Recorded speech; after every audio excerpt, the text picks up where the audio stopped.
What's up, everybody? It's Megan here with the Financially Free Era podcast by SLP Wealth. And today I've got Sim with me, your girl, my girl. We're going to chat about investments. Welcome, I'm Sim. back, you guys. I'm here. Sim is our CCO, part CCO, so Chief Compliance Officer for our team. And she is now our Chief Tax Officer for SLP Wealth. So I thought you would be totally appropriate to come on and chat with me about taxable brokerage accounts. And that's going to be the whole conversation today. You have a taxable brokerage account, maybe for saving for the tax implication, the tax bomb for your student loan forgiveness, maybe for early retirement. We'll talk a lot about like the different uses for these types of accounts. But let's say you have one or you want to open one. Now what? Let's talk about it. Thanks for joining Yeah, me, Sim. so let's talk about what it is first, because I think this Hmm. can be very confusing for people, especially if you have one of these accounts at Vanguard, because you might notice that you have like a Roth or something and it has the word brokerage in it, and it's not a Hmm. taxable brokerage account. So the word brokerage is broad and it just refers to an investment account in which you can buy investments like ETFs or mutual funds. So you can do that with those types of accounts. So a taxable brokerage is a specific type of account that has special treatment compared to the other types of accounts. Hmm. Yep. And so this episode is going to be for new investors, but also seasoned investors that just want to dive deeper into what these types of accounts do and the technicalities. High income earners with extra cash beyond retirement accounts, or those wondering how to make most out of their taxable investments already. And I think you're going to walk away with some tax savings tips, some investment strategy, alignment, maybe even, and clarity on what the brokerage account, the taxable brokerage account, is actually for. So we talked a little bit about what is a taxable brokerage account, but let's dive into it a little bit more. So we typically compare it to like a tax advantaged account. So with tax advantaged accounts, we're either talking about an account where you got a tax deduction up front, like a 401k, or in some cases, a traditional IRA, or maybe it's an account where you didn't get a tax deduction today, but something special happens when you're retired, like a Roth IRA. You don't get a tax deduction now, but when you pull all of that money out, including the growth, you're not paying taxes on it. So we call those types of accounts tax advantage. I actually think it's a little bit of a misnomer because I think there are situations in which a taxable account can also be tax advantage, and we'll get into that in a little bit. But in general, taxable brokerage accounts are not considered to be tax advantage. So you don't get a tax deduction today, and eventually when you pull money out of the account, you do pay taxes on it. Hmm. So you might be thinking, well, then what's the point? Well, Why do this? That sounds like the worst of everything. Well, yes. one is it is incredibly flexible as far as Hmm. what you can use it for and when you can pull money out of the account. So, the deal with these other types of accounts, the non-taxable brokerage accounts, is there's usually an age limitation. So, like with your Hmm. 401k, they really don't want you pulling money out of that before age 59 and a half. And I Hmm. know there's a whole list of exceptions, but do you want to have to deal with an exception to have to get your money out of an account? Right. So it's flexible because with the taxable brokerage account, there's no age limitation. So if you're using it for like your student loan tax bomb account in 20 years, or you want to pull some money out in 10 years for a special vacation, you're not going to get hit with any kind of penalty because that's what's going to happen with your 401k. If you're pulling money out, you're not age 59 and a half, you don't have a special exception, you're going to get hit with a penalty on top of the taxes you're going to pay. Hmm. Yep. That's a great point there. And then it's for also like intermediate to long-term savings goals. So yes, you could use a high yield savings account for other goals. It has maybe some interest that it grows in a high yield savings account, but it's not correlated to the market. And there are things that you don't want to be correlated to the market, right? You don't want your emergency savings fluctuating or money that you're going to need in the very short term fluctuating with what the market's doing. But let's say you have a goal 5, 10, 15 years from now, whatever it is, college funding for your kid or a home renovation or a home upgrade, like purchasing a new home or purchasing real estate or something that's like further out down the line. You want to gain some growth on the account and you have more time to kind of bear the ups and downs of the market. So that's where this brokerage account comes into play, this taxable brokerage account comes into play. It's a perfect fit because it can participate in the market and hopefully get you a better return than maybe what a high yield savings account could get in the long term. Yeah, we consider investing to be a long-term activity, which is a little bit subjective. Like, what do you define long-term? Personally, Hmm. I like to use the rule of thumb 5 years plus. So if you need those funds, if you need access to those funds sooner than 5 years, like you're going to put a down payment on a house or a car within 3 years, we're not going to leave that at the mercy of the market. So that's where you'd want to use like a high yield savings account or some kind of cash equivalent. But if you have more time and you have the risk capacity, you have the risk Hmm. tolerance, you want the opportunity to participate in the market and potentially see some growth. And I say potentially because, as we know, with all types of investments, there's the risk of loss, right? There's no guarantees with Hmm. investing, but we kind of just look at what the market has done historically. So if you want the opportunity to participate in that growth, and these are funds that you don't need for more than 5 years, a taxable brokerage account can make a lot of sense. Hmm. Yeah. So some common uses of a taxable brokerage account. There's lots because again, it's super flexible, right? We don't have limitations on when we can take the money out, but it could be for building wealth beyond retirement. So if you or for early retirement even. We've got a lot of folks that they're maxing out their retirement accounts, their pre-tax or their tax-free accounts, right? And they don't have another bucket to run to that's tied to the market. So a taxable brokerage account would be a great bucket to run to save more, to be able to have money to access before, like if you're wanting to retire before 59 and a half, that account could be your bridge between when you actually walk away from your job to pull money out of and live off of until you can touch your retirement assets. That's a great Yeah, use for this account. there's no contribution maximum. So you can put in Yeah. as much as you want. Like if you get like a bonus, you want to make a lump sum contribution, that's great. It's a really great account to have for someone who wants to like retire early, like the FIRE, Hmm. financial independence, retire early, because it can bridge those few years before you turn age 59 and a half. And obviously want to have a withdrawal strategy in place, but a taxable brokerage account is helpful for that strategy. Hmm.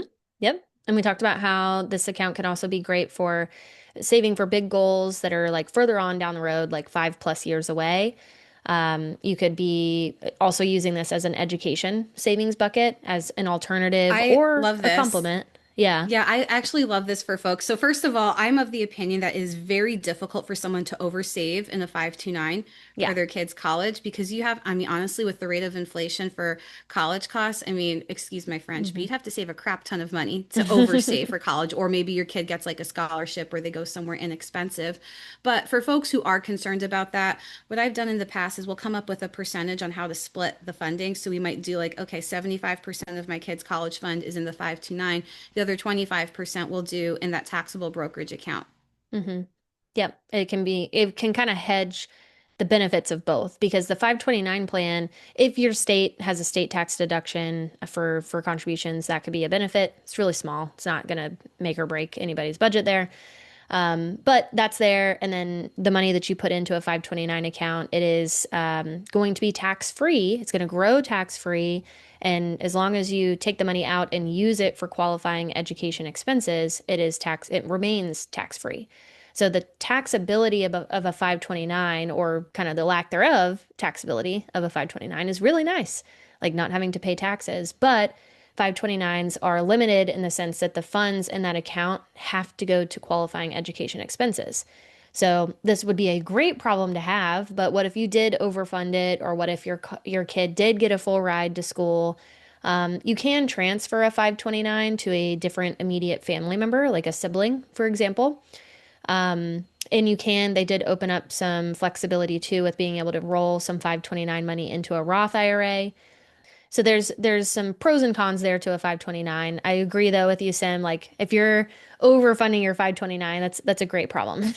And And actually, for some people, it could be a strategic use of estate planning because did you know that the funds in the 529 account are not part of your taxable estate? So it can be a great mm, way for like a wealthy grandparent to like, because they want to preserve their wealth, they don't want to be mm-hmm, subject to estate tax, overfund that 529 and then that can go to like their grandkids. mm-hmm, Not yeah, be taxed. The thing with 529s though is that some states do have a cap on the balance and it's usually yes, high. It's like half a mil, but mm-hmm, there is no such cap with a taxable brokerage account. yeah. So if you know that your goal for your family is you want to put your kid through undergrad and graduate school, and it's going to cost a hefty penny, like you might need to utilize the taxable brokerage account as like a supplement to the 529 if we're hitting those caps.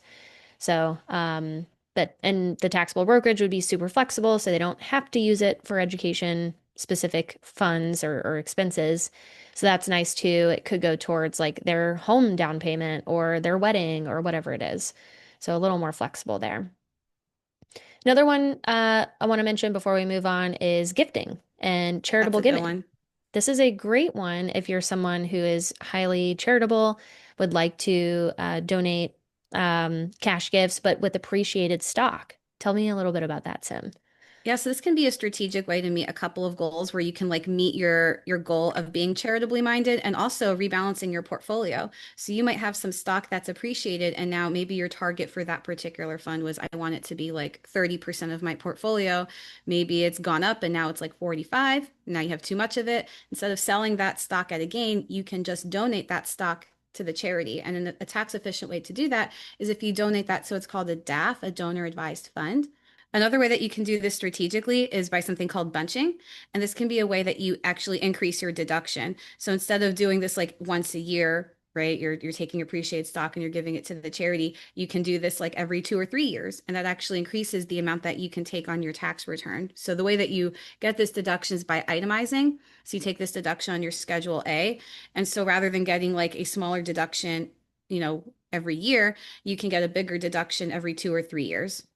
And for someone who maybe was close, like, hey, I wasn't able to itemize before, if you do bunching, maybe that brings you above the standard deduction. So now you can itemize and take some other deductions that you couldn't before. So there's a way to do it strategically. It just kind of depends on how much you wanted to donate, but that can also help you bring your portfolio within balance. Hmm. Yep. So lots of great options and uses for this type of account. You can have a individual taxable brokerage account, so just in your own name. You could also have a joint taxable brokerage account. So you could have this with your spouse, if desired. So that's also kind of an interesting tip as You can well. have it in the trust. There's a lot of ways you can title it. Hmm. And So titling matters a lot. I would say if you're not sure, maybe talk to an attorney. There's pros and cons to titling. hmm. So let's talk about rapid fire pros and cons, and then we'll jump into tax considerations. So some pros for a taxable brokerage account: no contribution limits, no withdrawal restrictions, flexible and liquid, but I know you don't like that word. What do you want to I say don't like instead of that word. liquid? So I know what people mean when they say liquid. What they actually mean to say is marketable. Hmm. Liquid refers to, okay, let me back up a second. Marketable refers to how quickly can I dispose of this thing? Hmm. So, Yeah, sell for it. Yeah. example, your house is not liquid and your house is not marketable. If you want to sell your house, you could be waiting like 3 or 4 months to sell that thing. Maybe not in this market, but in some markets, you could be waiting a while. It's not quick. If you have an ETF in your taxable brokerage account and you want to sell it, you can sell it right away. It's Hmm. not considered liquid because there's market risk. So maybe, you bought it for 50 and you just want to get rid of that thing for whatever reason and it's worth 25, you can still sell it. You can sell it at a loss if you Hmm. wanted to. Liquid means you're not really having that risk of principal loss. So liquid is more like cash or Hmm. cash equivalent. But I know what people mean when they say liquid, they mean marketable. Just wanted to throw that little nerdy tidbit out there. Yeah, there you go. And then last pro can hold nearly any type of investment, which is a benefit. The world is your oyster. You can invest in whatever you want. Cons. So rapid fire cons, it is taxable. So it's subject to capital gains, dividends, and interest. So we'll talk deeper into that in this next That's a section. sneaky little pro, but we'll talk about that later. It's actually a pro. Could be a pro. Yes, exactly. Another con requires more strategy to avoid tax drag. So again, we're going to chat about that next section. And then lastly, another con could be just the emotional temptation to tinker or withdraw early or sell to cash if the market is going crazy. That's always going to be there with any kind of investable asset because it could be fluctuating. And if your heart is fluctuating with whatever it's doing, that could not be a good thing if we don't have the right like investment strategy kind of drilled into our minds. So those are some pros and cons, but let's jump into, I think, kind of the juicy stuff, which is the tax considerations and strategies. So some key concepts, capital gains tax. Let's talk about that first. This is a special tax rate, assuming that it's long-term capital Hmm. gains. So what that means is you are going to pay taxes on the growth. That is not avoidable. I'm going to put an asterisk next to that. I'm going to say unless you're old, and I'll explain why that matters. Um, you are going to pay tax on this, but the tax rate at which you pay is probably going to be better than the tax rate you're going to pay on your 401k Hmm. withdrawals at some point. So there's three long-term capital gains rates currently. There's 0%, 15%, and 20%. It's always subject to change with, legislation and all of that. The rate at which you fall into depends on your taxable income, not AGI. This is one of the few where it's actually based on taxable income and your filing status for taxes. So single, married filing separately, married filing jointly. But I would say for the bulk of people that we work with, they usually fall within the 15% range. Yeah. Yeah, 15%. So that's pretty nice compared to a typical income tax rate, like a marginal income tax rate. And it's considered long term if you've held the position for longer than 12 months. So a year Um, and a day. so a year and a day. So if you invested in XYZ, it grew $1,000, you held on to that position and you sold it a year and a half later than when you purchased it, you would be paying long-term capital gains on that $1,000, so 15% of that if that's your bracket that you're in. So Where a pretty lot of pretty nice. where a lot of DIY investors kind of fall into a trap is if they want to like eliminate a whole position, but they were buying at different times. And so they have a mix between long term and not long term. And this is avoidable if you just sell by specific lots. If you specify, like, I want to sell this, the one I purchased on this date. But most people don't know like what they're using, what their identification method is. And the default that the IRS uses is FIFO, first in, first out, or some custodians will default to average cost. But for most investors, it's more advantageous if you can just do specific lots. Yeah, choose the lot. And then for short-term capital gains, it basically just shakes out to be your income tax rate. So if you bought something, it grew $1,000, but you sold it 6 months later, you're going to be paying income tax on that, which at your current income tax rate, it's going to be considered a short-term gain. Right. So that's where we want to be careful because that could cost us more in taxes than if we just waited another 6 months to sell it. Dividends. That's the next tax kind of overarching topic. Let's talk about dividends. There's different ways that you as an investor get paid. So a lot of people think about capital gains, and that's more of like that growth, that long-term growth. I bought it for X, now it's worth Y. Dividends is when that fund is paying you out something. So you're holding on to it and it's paying out something to you. We tend to see this more in like certain types of asset classes, which is why diversification is important. Where you place those funds is important, but that's a conversation for another day. So there's qualified versus non-qualified dividends. And so if it's a qualified dividend, then that is also subject to that special rate, that special 0, 15, or 20% rate. hmm So it's important to know like what kind of dividends a particular investment might be spitting off if you're trying to do some smart tax planning. And then we've got the wash sale rule. This ties into tax loss harvesting, which we're going to talk about next. But do you want to tell us a little bit about wash sales?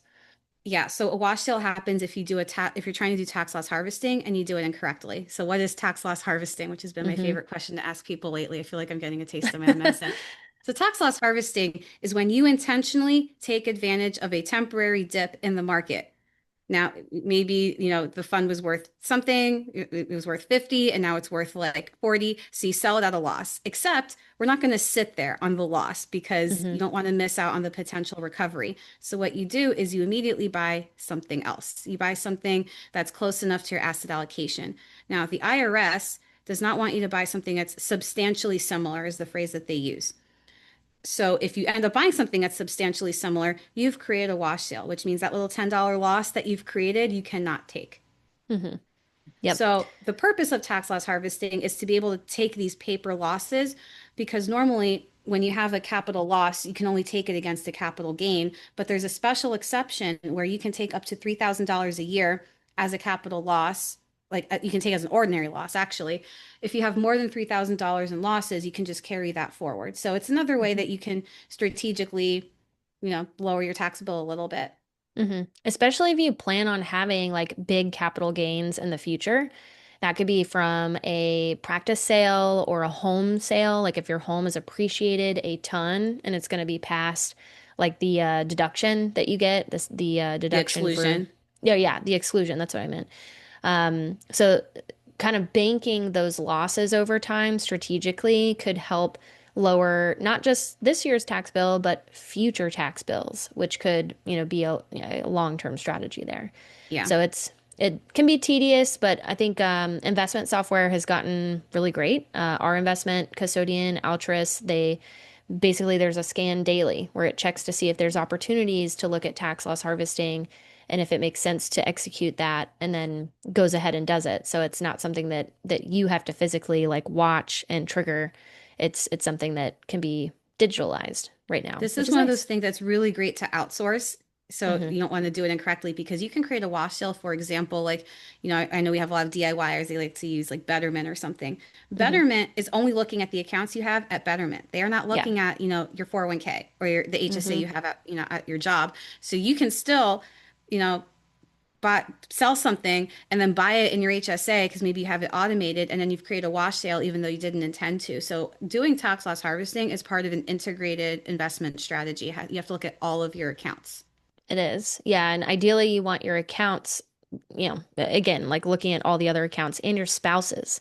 Your spouse's accounts are important too. Like, what is your spouse doing in their investment account? If they're a DIYer, but you're doing, tax loss harvesting with maybe a custodian that does it on an ongoing basis, like that has to be monitored because they need to know like what the spouse is doing to not generate a wash sale for you. The TLDR here is that the IRS is like, the house and the house always wins. Every strategy you think of where you're like, what if I do this? What if I do that? They've probably thought about it and there's a rule about it. Hmm. Yep. Tax gain harvesting. So this sounds like the opposite, right? We talked about tax loss harvesting, tax gain harvesting. Okay. So earlier when I was making a little joke about how like some elderly people may not need to pay tax, that was maybe a Hmm. bad joke, but it's referring to how some people may fall into that 0% capital gains rate. So some Hmm. people who have like lower incomes may not need to pay any capital gains tax at all.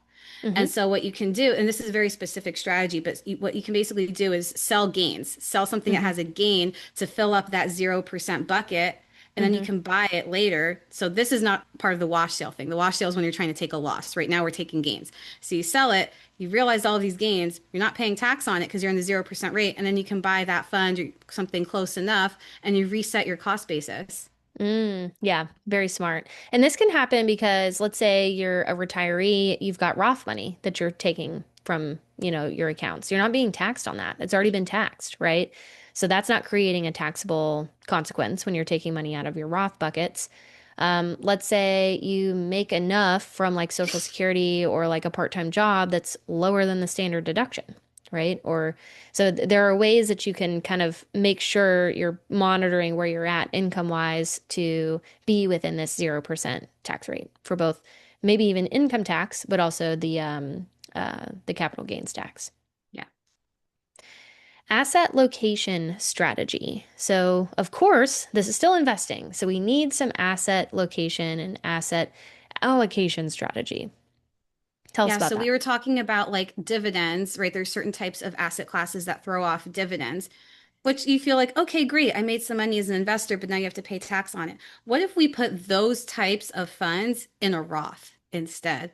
And so Hmm. you're still making money as an investor, but remember what's special about a Roth is when you pull the money out, right? You're over age 59 and a half, you're pulling it out, all of that growth is tax free. So what we're doing is we're being very strategic about what types of asset classes we're placing in different buckets. So we might not Hmm. want those dividend producing funds or as much of them in that taxable brokerage account.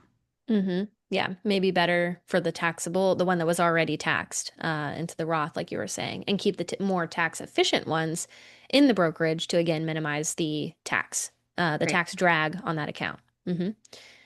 And donor advised funds. So we did talk a little bit about this already, but donating appreciated stock to avoid gains, you get a deduction, kind of knocks a couple birds out with one stone. It, grows your money over time. We're donating to a cause that you truly care about and that's important to you. And we're doing some smart tax planning and strategic tax planning, I would say. How do we integrate this in with our financial plan? So this is, and we've said multiple times, like there are definitely pieces that have to talk to each other, like wash sale situations, like our accounts have to talk to each other in those situations. Tax consequences, knowing what tax bracket we're in, knowing what our income looks like in other areas, knowing what types of investments we have in these different accounts. To be as tax efficient as we can. So, we want to integrate this in with our overall financial plan. Brokerage accounts, taxable brokerage accounts, at the end of the day, they are a complement to retirement plans. They're not really meant to replace retirement plans. And A lot of times when you hear a financial professional talk about these different retirement or investment buckets, you'll hear them talk about a three-legged stool, right? Have you heard that? Oh, Um, I love that. I love the three yeah, bucket strategy, yeah. pre-tax, after tax, and taxable. And so we get some lovely tax diversification both now in Mm-hmm. your working years and then in retirement when you're in your withdrawal years. Mm-hmm. Yep. So initially, like really early on in your financial planning, we're totally going to be prioritizing your retirement plans, your tax free accounts and your pre-tax accounts. Because there's a lot of benefits to doing that. And we have limits on how much we can contribute. So that might be a nice bucket to have a goal to fill up first. And then the taxable brokerage account comes into play, or we're implementing it together as part of a cohesive plan to maybe save for your tax bomb, something we Right. know is coming down the road.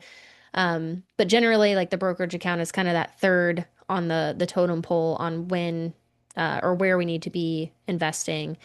Generally, of course, it always depends on somebody's financial situation, but generally, that's kind of third on the list. But yes, like you were saying, it gives you great tax diversification because we don't know what the tax situation is going to look like in retirement for you. That's, 20, 30, 40 years from now. In the 70s and 80s, tax rates were like 80% back then. So imagine having all of your money in pre-tax buckets and having to take all of your retirement funds out and then paying 80% tax on that. That would be This is such a nutso. hot topic because right now there's a lot of debate about this, and there's a good number of people that think tax rates are going to go up, right, to Hmm. handle the deficit, the national debt. And so a lot of people prioritize Roth, even if they're like in mega high tax brackets. Like even someone in a 37% tax bracket, I've had clients who are like, I just want to do it all Roth. Hmm. Yeah, yeah, just to avoid like this whole thing, like to not have to worry about taxes. But And it has to so, be integrated because then you don't want like taxes to dictate your whole financial plan. Like if yes. you're Hmm. going for student loan forgiveness and you need to mitigate your AGI to lower your student loan payments, you might want to pivot pre-tax. Yep. Yeah, and a lot of our folks we do kind of prefer pre-tax because of the student loan impact, and just the tax impact today, So there's a lot of strategy there, but there are benefits in having money in every bucket at the end of the day because we've got options, and that's what you want in your retirement plan is options. You don't want to be backed into a corner. Knowing your investment time horizon, that's another way to integrate this into your financial plan. So this taxable brokerage account likely is going to be for your midterm and long-term goals. It's not for your emergency savings or your short-term goals. So know what we're working with on your time horizon and make sure that coordinates with your other investments. For some of my clients, we actually will do multiple, like maybe two or sometimes Hmm. even three taxable brokerage accounts if they have different purposes. So one might be medium term, has one kind of investment thing going on, one is Hmm. long term. That can be helpful too. Yeah.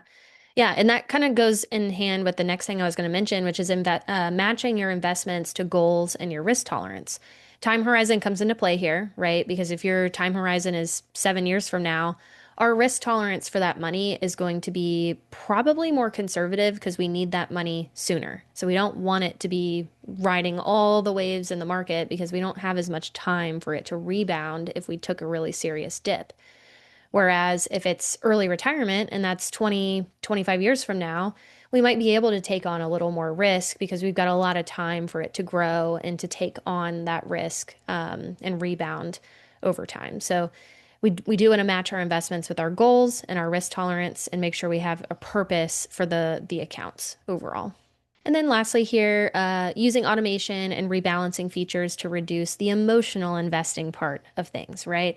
I talk a lot about how emotional or behavioral finance is such a big part of finance, personal financial planning. Yeah. So automation takes like the decision out of it to make contributions automatically into this investment account for your goals, set up automations. It's kind of like just a reoccurring bill, like your mortgage or like your student loan payments or something. So just treat it like that. And then have rebalancing timelines. Either you're in a fund or you're working with an advisor that's going to be rebalancing over time for you, or you need to be looking at the rebalancing and making sure that it's still matching with your risk tolerance, your time horizon, and your goals to keep it as active as or as relevant as possible. All right, last section, let's talk about tools and best practices. Let's talk about using separate accounts or sub buckets for different goals. And actually, you just talked about this, how you have some Yeah, clients who whoops. like to set up. I got ahead of myself. I love this idea though. Maybe it's because I'm guilty of like having, 20 different savings buckets at Capital One. Yes, I did. Mhm. I don't currently, but that was me at my best. That is I wild. I love that like every you could make I think up to 25. I love Oh that my every God. account had a purpose. I don't necessarily recommend that with your investments. It can get a little chaotic, but like I think two or three can make sense. It's a big Maybe no more difference. than two. Two I or just three like to to 25. that's a big difference. I think you can just kind of separate it like medium term and long term, but some people like just want one that's like this is my student loan tax bond account and that's hmm all it's for. And I'm Yeah. okay with that. I care more about the habits you build and that your investment strategy makes sense for that account. Yeah. And I've got some clients that'll have like an individual brokerage account for their tax bomb, for example, but then they'll have a joint taxable brokerage account with their spouse because they do plan on early retirement together and it has a different risk tolerance. So it's, you could use separate accounts for different goals or sub buckets or like carve out like one piece of the pie when it comes to what you're invested in the account for a specific goal. There's a lot of ways you could do it. Yeah. Another thing you want to make sure that you're doing, so best practices would be tracking your cost basis and understanding your holding periods. So that goes back to knowing like how are we going to get taxed if we take this money out? And cost basis is what we initially purchased the fund for or funds for. And your holding period is the short term versus long term conversation on when we can sell it to have a long term capital gain or a short term capital gain and have the And higher you're going to tax. have a lot of holding periods. If you're like putting money every month into this account, you're going to have a lot of holding periods. And so that's where like that specific lot really comes into play, a specific identification. So you can choose which lots you want to sell. Because sometimes, we have this idea that like over time investments increase, right? It's worth more, and that's generally true. But sometimes we have periods where investments didn't do as well, and so maybe your cost basis is X, and maybe you can sell something at a loss strategically. So there's a lot of ways to do it, but it's important to know what did you put into that fund and what is it worth, and is it long term or short term? And usually hmm this information is very easily found. I know it sounds complicated. It's very easy to find on hmm the custodian's website or in a statement, like a quarterly statement. Yes, I was gonna say, like, don't feel like you have to track this in an Excel sheet necessarily. Use Please don't. software. Yeah, use software, use the custodian that your money is held at. Lean on them for the tracking here, or a planner to track the tax impact. So it's not something that you have to make extra complicated. Definitely Yeah. lean on what's available.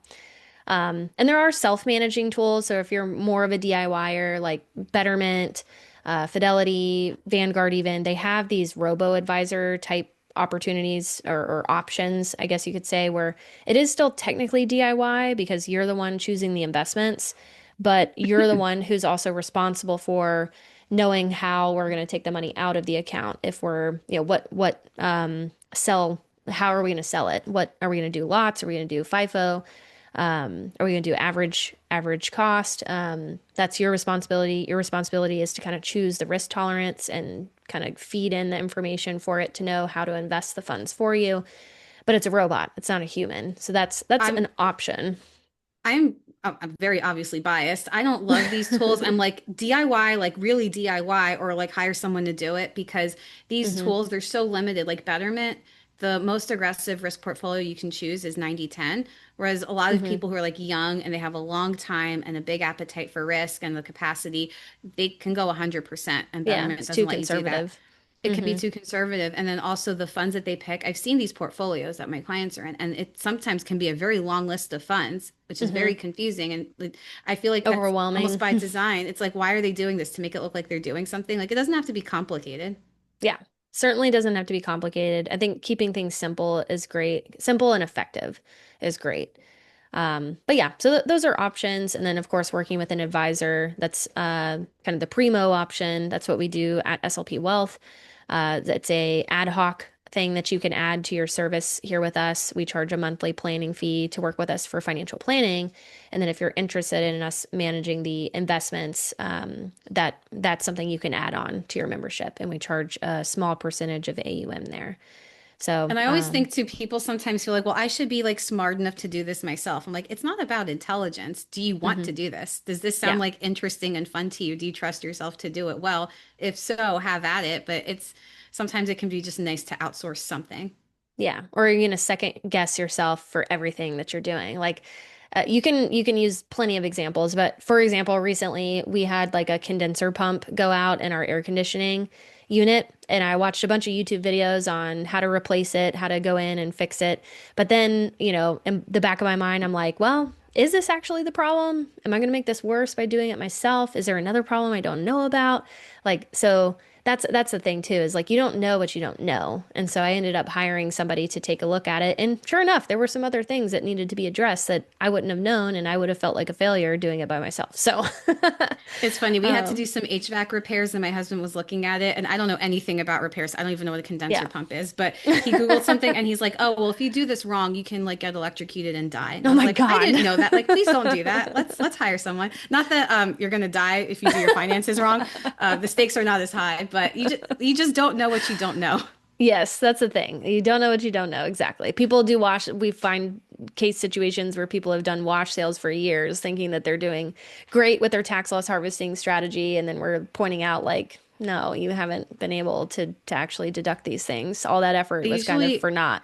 I usually see them with speaking of having multiple taxable accounts. I have some clients that have one that's just like a play account that's like separate from their overall investment strategy.